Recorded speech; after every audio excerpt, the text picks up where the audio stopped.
क्या आप हमेशा इसी बात को लेकर परेशान रहते हो कि आप जो भी पढ़ते हो आपको वो ठीक से याद नहीं रहता? एक चैप्टर को बार बार पढ़ने के बाद भी क्लास में जब टीचर क्वेश्चन पूछते हैं तो आप सब कुछ भूल जाते हो, ठीक से आंसर नहीं दे पाते हो। वहाँ दूसरी तरफ आपके क्लास में जो टॉपर होते हैं वो एक चैप्टर को 1 से 2 बार पढ़ते ही सब कुछ याद रख पाते हैं, टीचर का हर एक क्वेश्चन के आंसर भी देते हैं और एग्जाम में तो मार्क्स भी अच्छे ले आते हैं।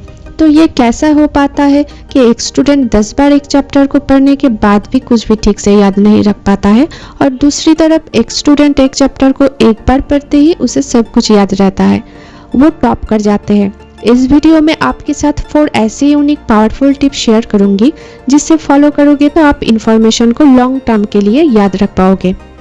Number 1, power of visualisation. दोस्तों, क्या आपने नोटिस की है कि जब हम कोई मूवी या वेब सीरीज को देखते हैं तब स्टार्ट से एंड तक मूवी की स्टोरी हमें पूरा याद रहती है, जबकि वो मूवी तो हमने सिर्फ एक बार ही देखी होती है। हम सब में एक हिडन पावर होती है कि हम एक बार में ही उस मूवी को देखकर उसकी पूरा स्टोरी को याद रख सकते हैं, because visual learning is more effective than verbal learning. तो अगर इस पावर का यूज हमने पढ़ाई में भी करे तो कैसा होगा? सो आपको भी अपने लर्निंग प्रोसेस में विजुअल लर्निंग को इंक्लूड करनी चाहिए। फॉर एग्जाम्पल, जब आप कोई चैप्टर को पढ़ना शुरू करते हो तो इस चैप्टर की जो बड़े बड़े पैराग्राफ्स होते हैं ना, उसको डायग्राम्स, फ्लो चार्ट्स या स्टोरीज के थ्रू खुद को समझाओ, क्योंकि इससे आपके हाथ में कंट्रोल होता है कि आप जब चाहे अपने माइंड में उस स्टोरी को प्ले कर सकते हो।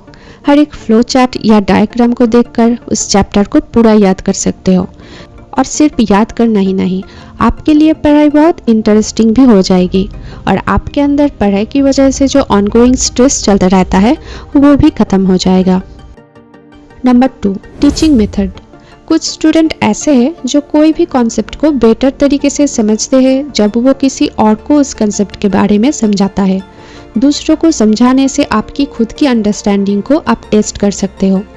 आपको पता चलता है कि किस जगह पे आपको कन्फ्यूजन है और कहाँ आप ठीक से समझ नहीं पाए हो।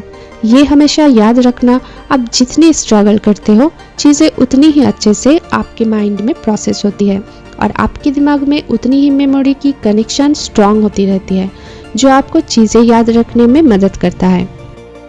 Number 3, recalling. रिकॉल करना पढ़ाई को याद करने में बहुत ज़रूरी होता है। कई स्टूडेंट होते हैं जो बुक को सामने लेकर बार बार सिर्फ रट्टा मार जाते हैं या देख देख कर लिखते रहते हैं, लेकिन ऐसा करोगे तो और भी कंफ्यूज्ड होके सब कुछ भूल जाओगे। ऐसे नहीं, आपको रिकॉल करना होगा।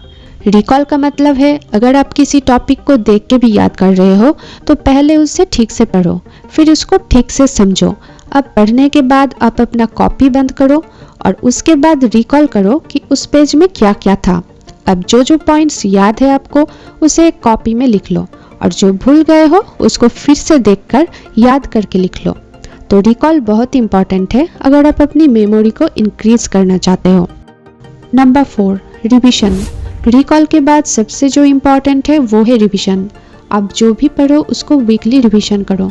अगर आप किसी भी चैप्टर को पढ़ने के बाद रिकॉल करके उस टाइम पे याद भी कर लो, अगर आप टाइम टू टाइम रिविजन नहीं करोगे तो आपकी पूरी मेहनत में पानी फिर सकता है।